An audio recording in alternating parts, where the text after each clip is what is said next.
Welcome, everyone. I'm Laura DeFranco, the CEO of Brave Healer Productions, where we have a mission to wake the world up to what is possible. And here today to help me with that mission is the lead author of a new book that we have coming out called Sacred Spaces, Subtle Shifts for Mind, Body, and Home Transformation. And this is volume 2. Welcome, Colleen. How's it going? I'm great, Laura. How are you? I'm doing good. You guys, I like our matching hair. Yeah, well, of course. Colleen is an award-winning author, life coach, and mindfulness guide. She supports her clients through their unique journeys toward wholeness and purpose, untangling limiting beliefs, unhealthy patterns, and unconscious conditions. She believes everyone deserves to live a joyful life. This begins with co-creating subtle shifts to create sustainable transformations. And I like this idea of subtle shifts. The first book in this series was a very powerful book, powerful community of authors that you gathered together. And this volume 2 is just taking everything to that next level. Tell us a little bit about how you got here doing what you do in the world. It's so interesting. It's well, I find it interesting. It's really, a funny little journey of mine. And this morning, as I was thinking about speaking to you, I realized it all stems out of abandonment. It's that simple. It stems out of learning abandonment, learning how to build boundaries around myself to protect people not seeing what I thought inside didn't feel so good. And then beginning through life to kind of peel those things back and realizing one of my deepest passions is for others not to feel that way. And so for others not to feel that way, I have to work on those things for myself, which, by the way, I still am working on my own insecurities and my own vulnerabilities. And yet these books, which have really turned more into a mission, is around a deep rooted passion for individuals to feel like they have a place to express themselves, to be creative. And similar to how an artist may express themselves and feel vulnerable on a piece of art, on a canvas, that desire from myself for others not to carry that burden and feel alone has been transformed through giving people a platform and an opportunity to express themselves creatively through the written word, which happens to be, in this case, in a book.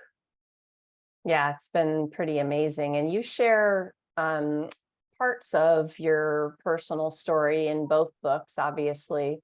Yeah. In book 1, you kind of got down and dirty with, where you came from, a little bit of your origin story. And now in this one, I love the scene that you bring us into in terms of I guess I'll call it a retreat that you were at, a program, and just the way that you help us get to know you with those thoughts in your head about what was going down. But really, I think awareness is like the key for these books, for you, for the work that you do. I know it is for me. What else do you want to say about that?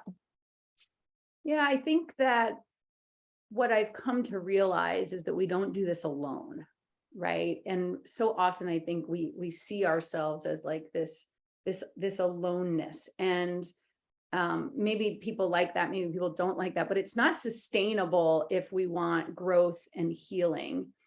And so the more that we can all look at one another and accept each other for who we are, and maybe get a little bit like, behind the curtain a little bit, I think the greater opportunity we have to be real, to be gritty, to learn from one another. And I think that's really what the books are about is, wow, I just read a chapter about someone who maybe you've met, maybe you haven't met. Probably if you looked at them, you wouldn't have guessed anything about them from that story that they've told. And then feel maybe a little bit more secure in yourself to be who you are, show up who you are, take a risk. And I believe that even that reading of a story is a subtle shift, and it's more sustainable on the path of growth and feeling whole and moving in a direction that says, I feel good about myself today, right? Like I'm not putting on an act. I get to kind of live from a place of more wholeness. Does that make sense? Yeah, and I'm so happy that you're talking about like all these stories and all these authors right now who stepped up so brilliantly and authentically and vulnerably. And I guess this is a perfect place to say to you co-authors of Sacred Spaces, thank you so much for taking on that challenge to step up in your vulnerability. We all believe, I think, that the vulnerability is our strength. Mm. And you all were amazing in the way that you let us get to know you that way. Colleen, is there any other additional thank you you wanted to make to them? Oh my gosh, I wish I could name all 40 plus of the Sacred One and the Sacred Two authors. I think they know how much I adore and love them. And what I think one way to thank them is to say, I've heard you, right? I've heard your story and I've brought it into my own life, and you've transformed me and you've empowered me and you've inspired me.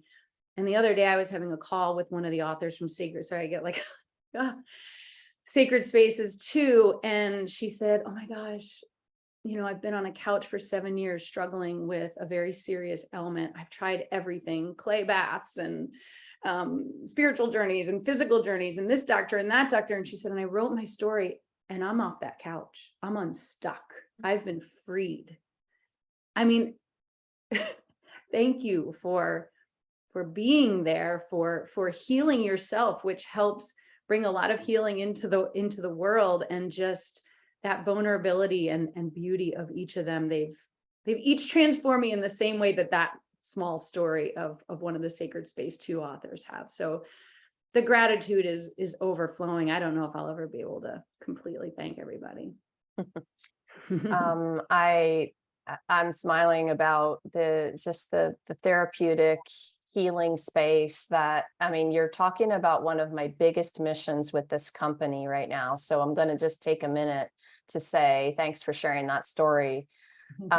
Because I mean, it doesn't happen automatically. It happens when our authors take on the challenge of the fact that writing of their story is a healing moment for them and for the readers, and even for us, those who are, publishing these books. Colleen, who's leading the project, it's like the healing ripple is real, and it doesn't happen unless those authors commit to that process or get into it and don't quit, because that happens. It's a little scary. It's like, oh my gosh, what am I doing? I'm writing this stuff, so I'm just, oh my gosh, that story is totally amazing. Right.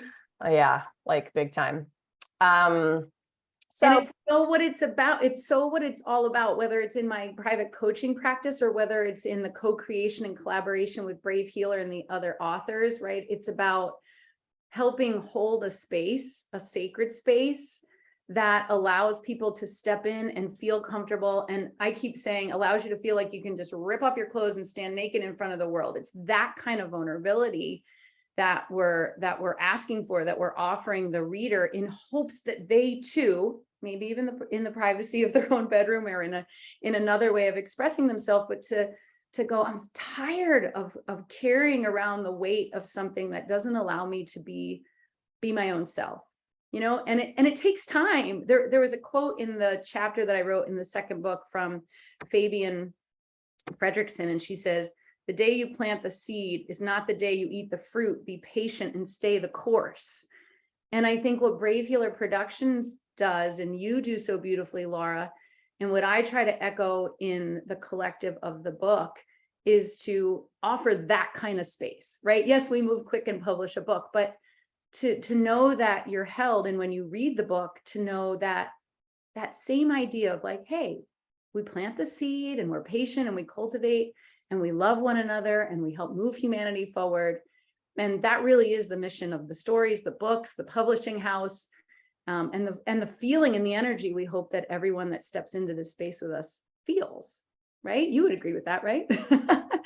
No doubt. We're talking a lot about spaces and sacred spaces, and we've used the word sacred like 100 times already. Sorry. In this interview. No, I'm just kind of laughing about it because this is perfect for the next thing that I want you to talk about. So what in your personal life what makes a space sacred to you? We've talked a lot about the space we hold for others, the internal space that we're holding for ourselves to heal. But what even about your physical spaces? What makes them sacred to you? Mm. I think there's an honesty about all spaces that make them sacred. And when I think about my physical space, what I'm coming to realize, if I can count like human beings in that physical space, right? It's like wanting to not put out there what I think it's supposed to look like, right? Even like the setup of my living room, right? Or like, oh, that looks weird, or that scale's not right, or oh, there should really be two sofas and a chair there, right? Like even that type of thing, and being like, well, no, actually, the way I use the space, the way I want to feel in my space, in my home space, I should set that up the way that I want. And I feel like there's so much programming in our minds.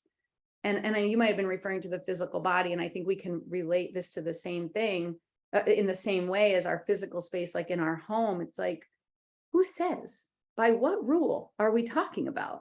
And so this idea of saying, forget all this attachment and looking for, what am I supposed to look like? How am I supposed to show up? What is the house supposed to look like? What is, what's my perfect pigeon yoga pose supposed to look like? Forget it. Like the answer's inside, right? So when we talk about sacredness of space, to me, it's about being really honest about what we truly desire. And I don't think that's always really easy for people to know what it is. I don't know if people even ask themselves that question, right? Like, what do I really want? Or are we just on this like hamster wheel? And I hope these books have people stopping and going, wait, I can ask myself what I want my physical space to feel like and be okay with what I choose. That's powerful. Yeah, I think that we've been on a wheel since the dawn of time, conditioned to think that certain things are what we need to make us happy. Mm, And I remember one of my books way back when opens up with, hey, what do you want?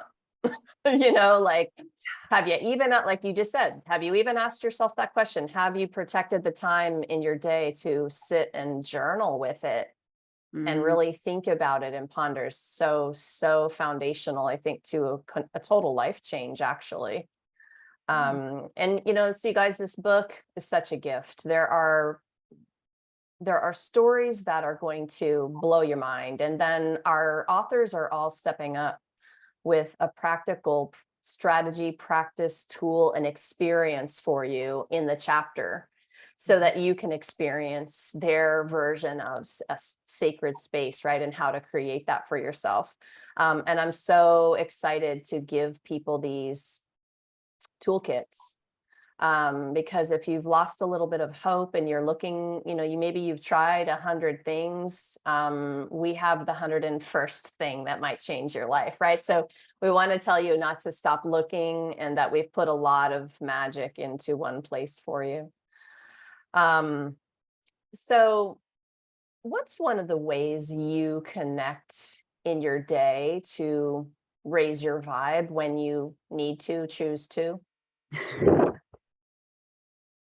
Oh, I'm Rolodexing through the 5 things that I'm doing right now in my life because I need so many grounding practices. But the first one that comes to my mind is so accessible and it's free and we all have access to it, is I get outside. I get outside. I think I even said that in the first interview, but it is so with the first book, it's so fundamental to, whether you know anything about the science or not, to setting into our natural circadian rhythms, right? Just call it rhythms, or just vibration. And the earth and the trees and the birds all just do it so perfectly. And so whether I understand it or I'm thinking about the science at all, when I step outside, just to step outside, not to step outside and walk the dog, not to step outside and like readjust the outside pillows or sweep the front stoop, but when I just step outside for the purpose of me connecting, that is by far the most powerful thing that I'm doing for myself right now. It was cold yesterday. I didn't really want to do that. I opened the window, right? It was just like, I just want to connect with something bigger than me. And for like 2 or 3 minutes, I breathe in, I breathe out. I shut the window, game changer. Game changer. Yeah. Love it. I love that. I do it too.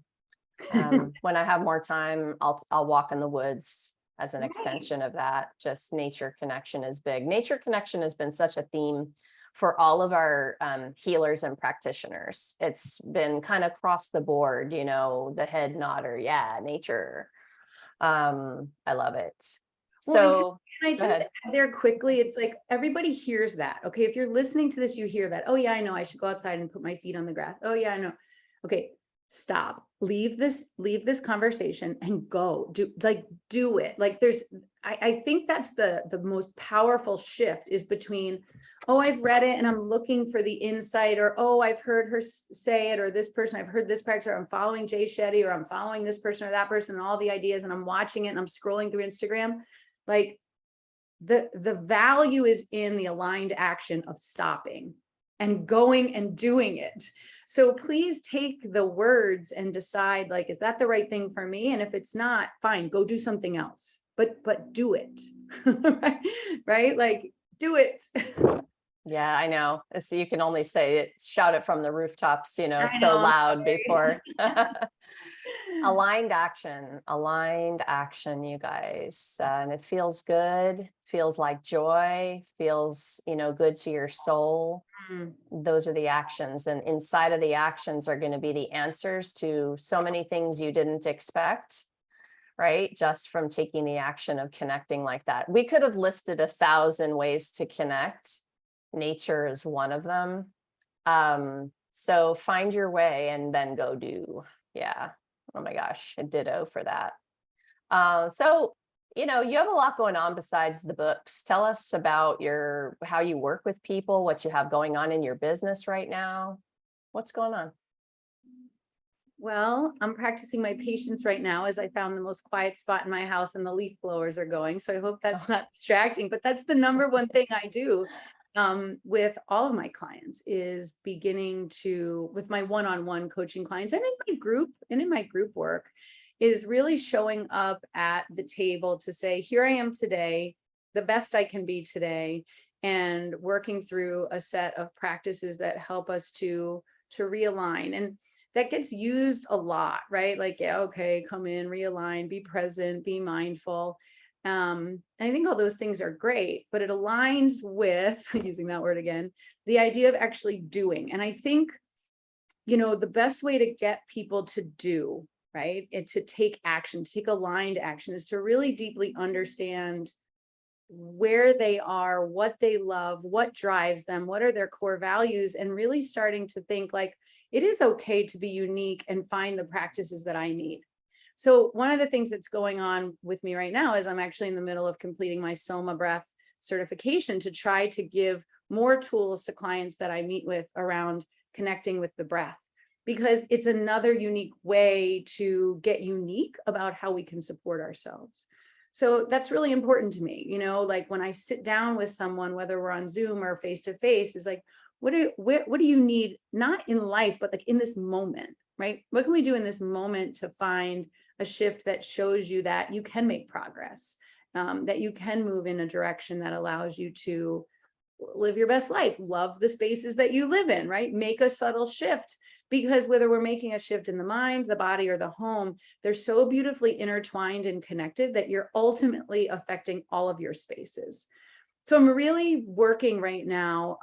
Yes, I'm working with one-to-one clients, but really honing in on what that means for people uniquely and individually. So I have like my own like little research and studying going on to really bring that into the people's lives that I get to co-create with. So I'm growing and I'm learning and looking to do that in co-creation with the people that I'm lucky enough to work with. And I know you've been teaching yoga, you've organized retreats. What else? Anything else you want to I talk got about? really pretty, didn't I? Sorry. Yeah, so we have amazing Mm, yoga. Thank you for offering that. mm. We have an amazing yoga retreat coming up in a couple of weeks. We're headed to Puerto Morales. And the idea really is to come into community. And yes, there's going to be yoga, and then there's going to be lots of space, right? Lots of times just be in reflection and unplug. I do teach yoga in the mornings on Tuesday and Thursday mornings. on Zoom, which is a beautiful way. We call ourselves the Twisted Sisters. Yeah, it's pretty fun. And there's a beautiful retreat in the spring that I'll be leading some yoga at. Brave Healer Productions will be leading that, and they've invited me into that space. But I really use my yoga as a means of connecting with the mind and the ego and the intellect and slowing that energetic space down. So I use the body in that way. What else am I doing? Oh my gosh. Yeah. Yoga, the retreats. And honestly, I'm taking a few steps back to create some of my own sacred space that I feel like I've lost a little bit of as I tried to do more and more and more. So I'm taking on one of my own lessons, which is think less, love more, and step back and breathe a little bit. Yeah, that's super great advice. And that might even be what you kind of riff off of for this last question for you. Some people are having a harder day than another these days, and I kind of was just wondering for just some last words for our listeners today. What do you want them to know? What's a simple stepping stone they could take today if they're having a rough one? Yeah. First, I want you to know that you have to go easy with yourself, right? That truly wherever you are in this moment is the best place, the best moment that you can be having, even if it doesn't feel great, right? There's opportunity from which to grow and learn from that. I also think in parallel to that, if you've gone into comparativitis and like other people look so well put together, to recognize that, if their whole life is this big, you're really only seeing a small dot, right? That we're all struggling and carrying a weight. Call me, I'm happy to tell you what mine is, if you want to relate and connect. And I guess that's really the second step for me, is the first one, to go easy with yourself, maybe take a few breaths and recognize that you're not alone. And then the second step, really connect with someone. The power of human connection. They don't have to be a professional. They don't have to be an expert. Maybe someone that has a little bit of compassion and has some time to listen. Maybe the checkout lady at the grocery store, really just someone where you can smile at them and they can smile back, and allow human connection to be a place of healing. And yeah, it takes bravery. It takes going a little bit easy with yourself. But the reward from a smile or an exchange of human connection can be pretty pivotable. And pivotable. I like that word. It is now. It's pivotable. And yeah, you're go easy, make a human connection. Call me if you need it. I'm happy to make it with you. But I think that's really what I'd say. I think there's too many rules around, you got to do this and take this challenge, and it's got to be heavy. And I just personally don't believe that that's the case. I believe that the most subtle shifts and connection with humans and yourself and going easy is really where we find the greatest impact and the greatest clarity and understanding of what's going on for us. All right, you guys, maybe you heard something today that's really resonated, and maybe you want to take Colleen up on that offer of support. So just scroll down to the show notes where we have her hooked up, subtle-shifts.com. The link is there for you. Have a little exploration of Colleen's website, see all the awesomeness that she is up to. Colleen, thank you so much for what you do in the world and for being here today to share it with everyone. Thank you. Listeners, you are invited to the live stream book launch party for Sacred Spaces Volume 2. It's going to be on November 4th, 10 a.m. Eastern, on the Brave Healer Productions Facebook page. I have that down below as well. And we're going to have all of the Sacred Spaces 2 authors there. They're going to share their wisdom and inspiration with you. We love having a party at the end of these book launches, right? And if you're listening anytime around that date, that means you should be hopping over to Amazon right now, because the book is ready for your purchase. And lastly, today, everyone, remember, your words change the world when you're brave enough to share them. So it's time to be brave. See you next time, everyone. See you, Colleen.